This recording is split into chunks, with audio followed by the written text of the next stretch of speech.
नमस्कार दोस्तों, मेरा नाम है आकाश और आप सभी का एक बार फिर से मेरे YouTube channel A to Z study में बहुत बहुत स्वागत है।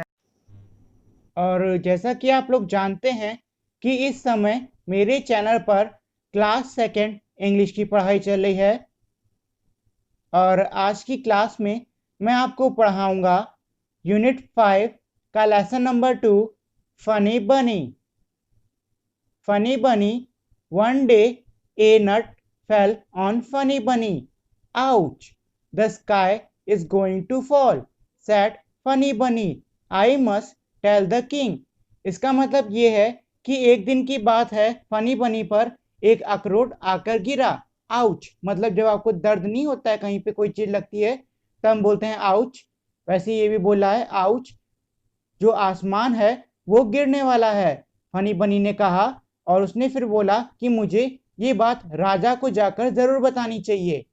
इसमें वन का मतलब होता है एक, डे का मतलब होता है दिन, नट का मतलब होता है अखरोट और बनी का मतलब होता है खरगोश। आउच जब हम दर्द होने पे चिल्लाते हैं उसको बोलते हैं।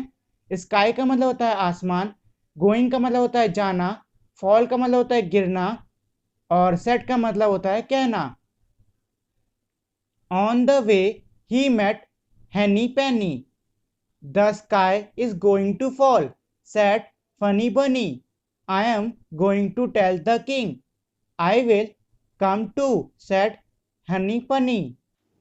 इसका मतलब ये है कि जब जो फनी बनी राजा से मिलने के लिए जा रहा था तो उसे रास्ते में एक मुर्गी मिली जिसका नाम था हैनी पेनी। उसने हैनी पेनी से कहा कि जो आसमान है वो गिरने वाला है और मैं ये बात राजा को बताने के लिए जा रहा हूं। तो हैनी पेनी ने कहा मैं भी तुम्हारे साथ आऊंगी। इसमें वे का मतलब होता है रास्ता, किंग का मतलब होता है राजा और तो इसमें कुछ है नहीं। हाँ, कम का मतलब होता है आना। And off they went to find the king, soon they met Cocky Locky. इसका मतलब ये है कि उसके बाद वे दोनों राजा को ढूंढने के लिए निकल गए। वो थोड़ी ही दूर पहुंचे थे कि उन्हें वहां पर एक कॉकी लॉकी नाम का एक मुर्गा मिल गया। इसमें एंड का मतलब है और, फाइंड का मतलब है ढूंढना और सून का मतलब है जल्दी, मेट का मतलब होता है मिलना। The sky is going to fall, said Funny Bunny. I am going to tell the king. I will come too, said Cocky Locky. इसका मतलब ये हो गया कि जो फनी बनी है वो उस मुर्गे को देखकर बोलता है कि आसमान गिरने वाला है और मैं ये बात राजा को बताने जा रहा हूं। तो ये सुनकर जो कॉकी लॉकी मतलब जो मुर्गा था उसने कहा मैं भी तुम्हारे साथ में आऊंगा। And off they went to find King.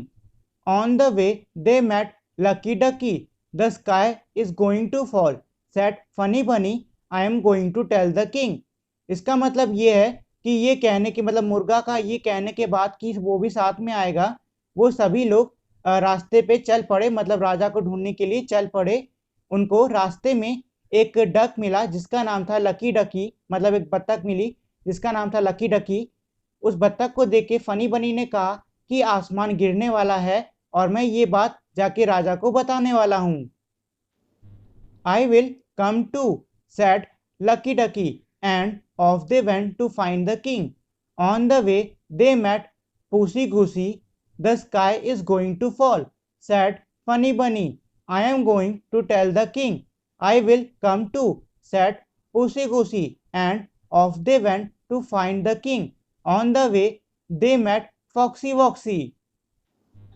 इसका मतलब ये है कि मैं भी आऊंगा, ऐसा लकी डकी ने कहा। और उसके बाद वो लोग राजा को ढूंढने के लिए निकल पड़े। रास्ते में उन्हें एक बार फिर से एक नया जानवर मिला और इसका नाम था पूसी गुसी। जो फनी बनी था उसने पूसी गुसी से बोला कि जो आसमान है वो गिरने वाला है और ये बात मैं राजा को बताने वाला हूँ। तो ये सुनकर जो पूसी गुसी था उसने कहा कि मैं भी तुम्हारे साथ में चलूंगा और वो लोग एक बार फिर से राजा को ढूंढने के लिए निकल पड़े।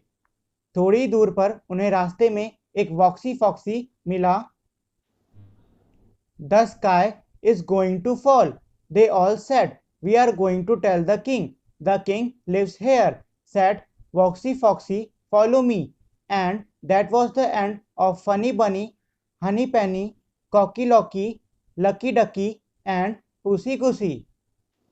इसका मतलब ये है कि जब उन्होंने फॉक्सी वॉक्सी, देखिए ये जो फॉक्स वर्ड है इसका मतलब होता है लोमड़ी, मतलब ये जो फॉक्सी वॉक्सी है ये एक लोमड़ी है।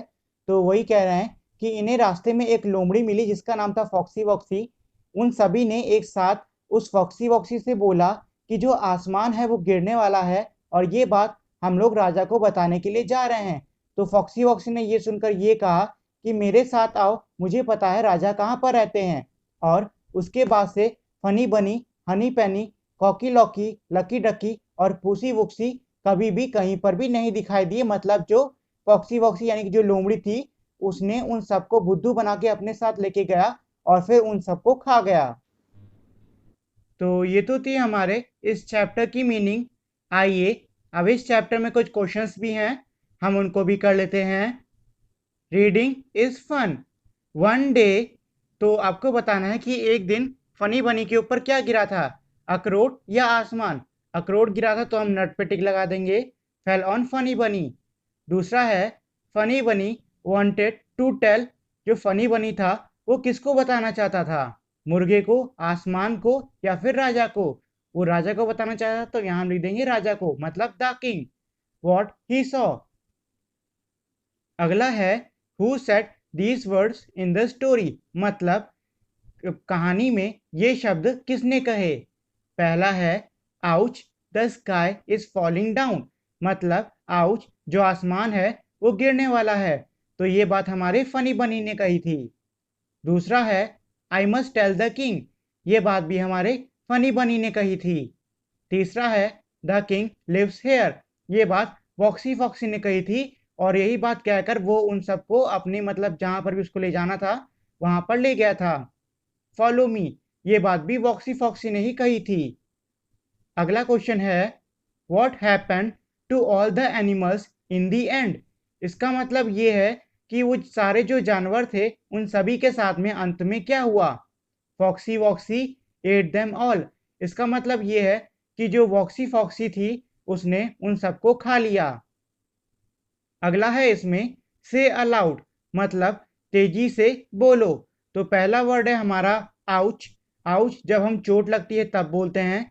फिर है पाउच, पाउच का मतलब होता है थैली। फिर है काउच, काउच का मतलब होता है सोफा। फिर है फॉलो, फॉलो का मतलब होता है पीछा, मतलब किसी का पीछा करना। फिर है हॉलो, हॉलो का मतलब होता है खाली। अगला है स्वॉलो, स्वॉलो का मतलब होता है निगलना। फिर है डाउन, डाउन का मतलब होता है नीचे। फिर है टाउन, टाउन का मतलब होता है शहर। फिर है फ्राउन, फ्राउन का मतलब होता है कई बार ये नहीं होता हम लोग कुछ सोच रहे होते हैं तो हम लोग की जो मतलब कि कुछ सिमटे आ जाते हैं हम लोग के माथे पे, उसी को हम फ्राउन कहते हैं।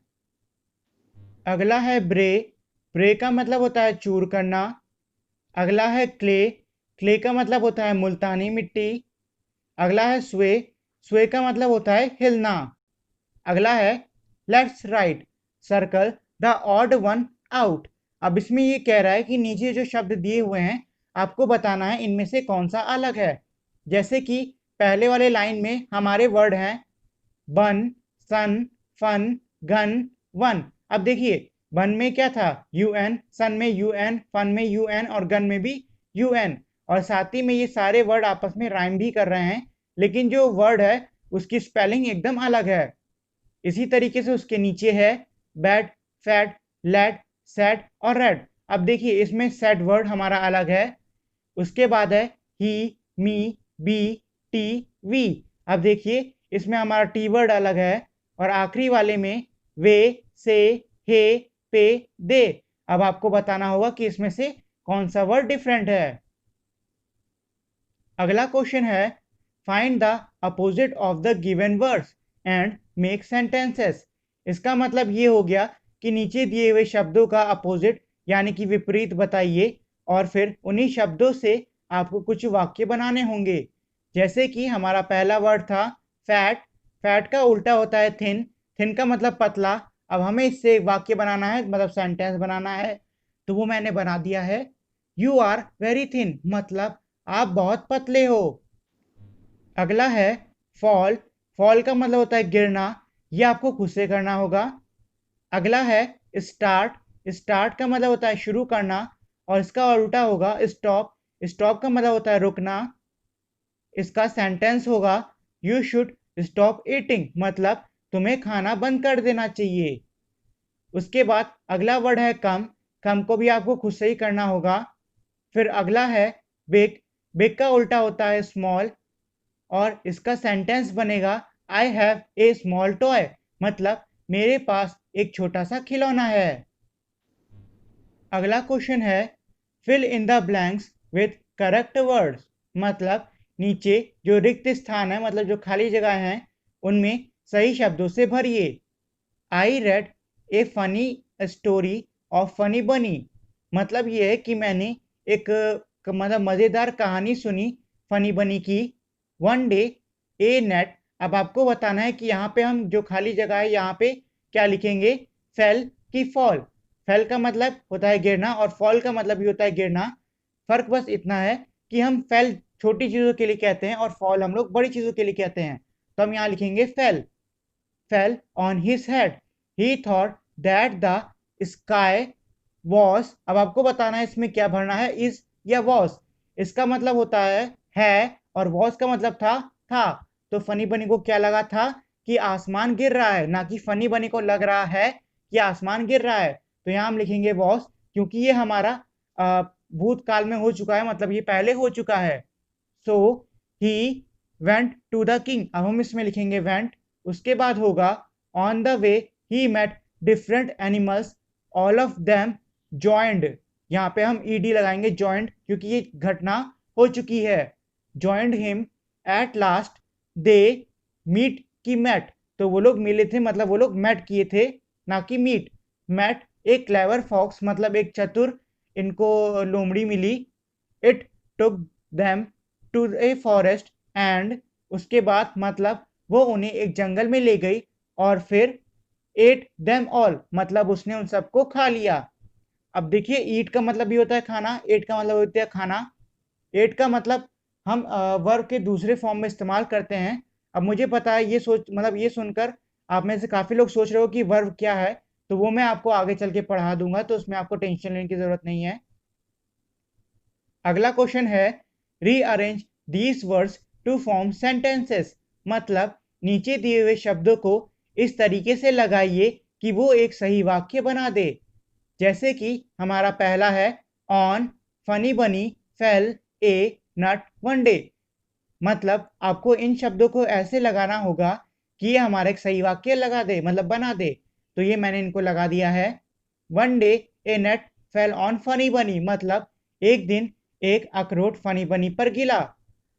Falling down the sky is sad funny बनी। तो इसको सही तरीके से लगाएंगे तो ये हमारा बनेगा the sky is falling down said funny bunny. अगला है king I must the tell. तो इसको हम सही तरीके से लगाएंगे तो ये हमारा बनेगा I must tell the king, मतलब मुझे राजा को बताना चाहिए। Lives here the king. इसको सही तरीके से लगाएंगे तो हमारा सेंटेंस बनेगा द किंग लिव्स हेयर।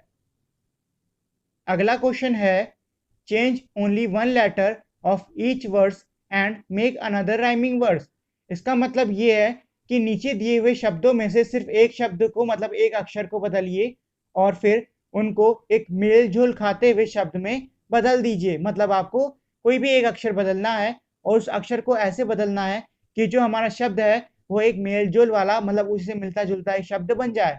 जैसे कि इन्होंने उदाहरण में दिया हुआ है फेल टेल। एफ को बदला और टी लगाया तो वो हो गया टेल, और ये दोनों वर्ड राइम कर रहे हैं। इसी तरीके से मैंने आपके लिए नीचे बना दिए हैं डाउन का टाउन, मैट पैट वे प्रे किंग डिंग सून नून बैट रैट। अगला क्वेश्चन है let's do look at this picture give the animals the write name. इसका मतलब ये है कि इन तस्वीरों को देखिए और फिर इन जानवरों का जो सही नाम है वो लिखिए। जैसे कि पहले वाली तस्वीर में आपको एक चूजा दिख रहा है, मतलब मुर्गी का बच्चा। इसको क्या हम इंग्लिश में बोलते हैं चिक। उसके बाद आपको यहाँ पर मतलब जो हमारा दाहिने तरफ की तस्वीर है उसमें आपको एक मुर्गा दिख रहा है, तो उसमें हमने लिख दिया कॉक। उसके नीचे हमें एक लोमड़ी दिख रही है, उसमें हमने लिख दिया फॉक्स। उसके बगल में हमें एक मुर्गी दिख रही है, हमने उसमें लिख दिया हैन। और फिर उसके नीचे एक बत्तख है, तो हमने उसमें लिख दिया डक। अगला है picture story. Look at the pictures, narrate the story in your language and then in English. इसका मतलब ये है कि नीचे दी हुई तस्वीरों को देखिए और फिर आप उसको अपनी भाषा में एक कहानी के तौर पे बताइए और फिर उसे इंग्लिश में बोलिए। तो जैसे कि आप देख सकते हो, पहले देख सकते हो कि 3 खरगोश थे, वो घास कहीं पे मतलब घास कह रहा हूँ, वो गाजर कहीं पे खा रहे थे। उनको खाता देखकर, मज़ा करता देखकर वहाँ पर एक शेर आया। शेर उन्हें खाना चाहता था। उसने उनका शिकार करने की कोशिश करी। शेर को आता देखकर जो खरगोश थे वो डर गए और वो एक हाथी के पास चले गए। हाथी ने उनकी रक्षा शेर से करी और उसने शेर को वहाँ से भगाने के लिए उस पर ठंडा-ठंडा पानी डाल दिया। तो ये तो हो गई हम मेरी मतलब जो मेरी हिंदी है मतलब उसमें स्टोरी।